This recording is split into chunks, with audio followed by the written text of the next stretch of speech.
Awadhesh star education के YouTube channel में आप सभी साथियों का स्वागत है। प्यारे साथियों, यह कक्षा 12 भौतिक विज्ञान का पार्ट नंबर 2 है। पिछले वीडियो में हमने वैद्युत आवेश का इतिहास, आवेश के प्रकार के बारे में अध्ययन किया था। आज उसका पुनरावृत्ति करते हुए हम इस पार्ट को आगे बढ़ाएंगे।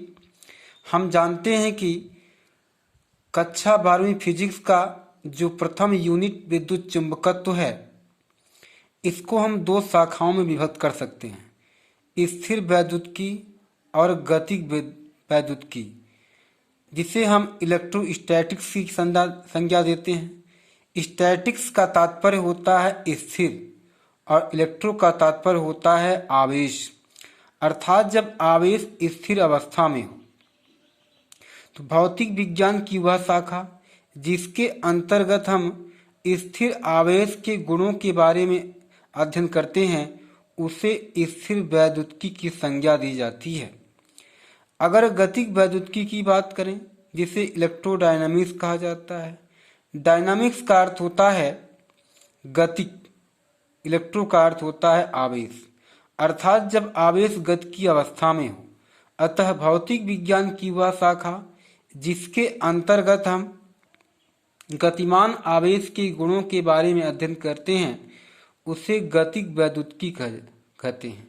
प्यारे बच्चों, एनसीईआरटी के पैटर्न से पहले स्थिर वैद्युतिकी में 4 पाठों को सम्मिलित किया जाता था और एक पाठ इसमें आता था। अब इसमें हम 2 पाठ का अध्ययन करेंगे और इसमें 1 पाठ का अध्ययन करेंगे। इस अध्याय का प्रथम टॉपिक है, अर्थात प्रथम पाठ है विद्युत आवेश और विद्युत क्षेत्र, जिसमें हमने वैद्युत आवेश का इतिहास के बारे में पिछले वीडियो में हमने अध्ययन कर लिया था।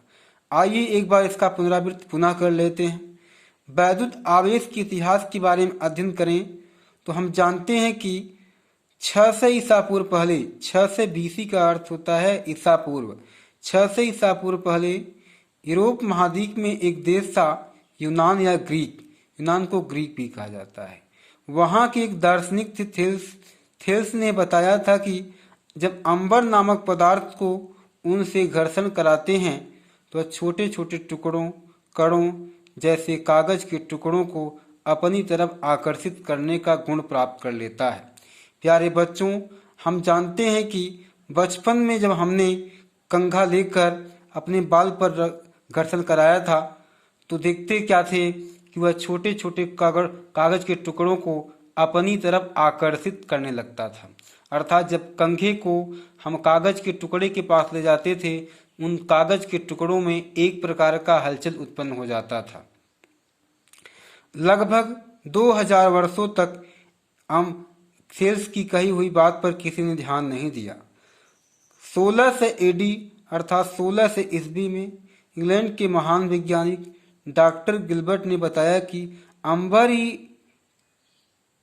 ही ऐसा पदार्थ नहीं है जो कि घर्षण कराने पर आकर्षित करता हो। और भी ऐसे पदार्थ हैं, जैसे कांच की छड़ को रेशम से घर्षण कराएं तो कांच की छड़ रेशम की तरफ आकर्षित हो जाता है। आबनूस की छड़ को बिल्ली की खाल से घर्षण कराने पर आबनूस की छड़ बिल्ली की खाल की तरफ आकर्षित हो जाती है। इस प्रकार हम वैद्युत आवेश की परिभाषा भी बनाए थे। वैद्युत आवेश की परिभाषा हम इस प्रकार भी दे सकते हैं, किसी वस्तु का वह गुण जबकि वह छोटे छोटे कणों को अपनी तरफ आकर्षित करने लगे।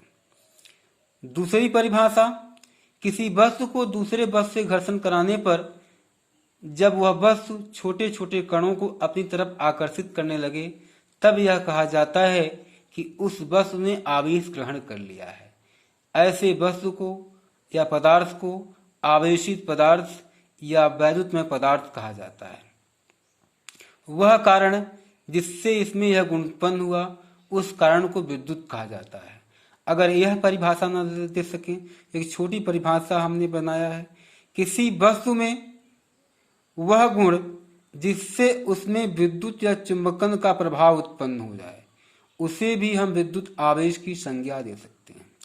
अगर हम आवेश के प्रकार की बात करें तो यह आवेश दो प्रकार का, धन आवेश और ऋण आवेश। हम जब दो कांच की छड़ लें और दोनों को रेशम से घर्षण कराएं, दोनों कांच की छड़ों को समीप लाएं, तो हम देखते हैं दोनों कांच की छड़ों में एक प्रकार का प्रतिकर्षण बल लगता है। इसी प्रकार अगर हम दो आबनूस की छड़ लें और दोनों आबनूस की छड़ को बिल्ली की खाल से घर्षण कराएं, तो दोनों आबनूस की छड़ों को करीब लाने में उनमें प्रतिकर्षण बल लगता है। लेकिन जब कांच की छड़ और आबनूस की छड़ को समीप लाते हैं, इनमें एक प्रकार का आकर्षण बल लगता है। इस प्रकार यह सिद्ध होता है कि कांच की छड़ पर उत्पन्न हुआ आवेश एक अलग प्रकार का आवेश है, आबनूस की छड़ पर उत्पन्न हुआ आवेश एक अलग प्रकार का आवेश है। कांच की छड़ को धन आवेश की संज्ञा दिया गया, आबनूस की छड़ पर उत्पन्न हुए आवेश को ऋण आवेश की संज्ञा दिया गया। इन आवेश की खोज 1750 ईस्वी में अमेरिका के महान वैज्ञानिक बेंजामिन फ्रैंकलिन ने किया था। अर्थात धन आवेश और ऋण आवेश की खोज 1750 ईस्वी में बेंजामिन फ्रैंकलिन ने किया था। अगर हम बेंजामिन फ्रैंकलिन के बारे में अध्ययन करना चाहें तो बेंजामिन फ्रैंकलिन अमेरिका के एक महान समाज सुधारक, दार्शनिक, लेखक, राजनीतिक, संविधान निर्माता भी थे।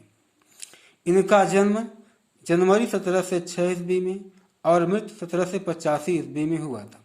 इन्होंने अमेरिका के संविधान निर्माण में महत्वपूर्ण भूमिका अदा की थी। आज भी अमेरिका के डॉलर पर इनका चित्र अंकित होता है। जैसे भारत की मुद्रा पर महात्मा गांधी का चित्र अंकित है, उसी प्रकार अमेरिकी डॉलर पर बेंजामिन फ्रैंकलिन का भी चित्र अंकित है। अगर इनके महत्वपूर्ण आविष्कार की बात करें तो इन्होंने लाइट कंडक्टर का आविष्कार किया था। अर्थात बरसात के दिनों में बिजली चमकने से जो नुकसान होता है, लाइट कंडक्टर को मकान की छत पर लगा देने पर जिसका संपर्क पृथ्वी से होता है, नुकसान नहीं होता। इन्होंने डिफोक्सी लेंस का भी आविष्कार किया था। अगर हम आवेश के मात्रक की बात करें, इसके ढेर सारे मात्रक हैं। जैसे हम हाई स्कूल में पढ़े थे, I बराबर Q/T होता है, तो उस फार्मूले से एक नया फार्मूला बनता है, Q बराबर IT। I धारा है, T समय है। अर्थात एक मात्रक हुआ एम्पियर सेकंड, दूसरा मात्रक हुआ कूलाम। इसे SI मात्रक या MKS पद्धति का भी मात्रक कहते हैं।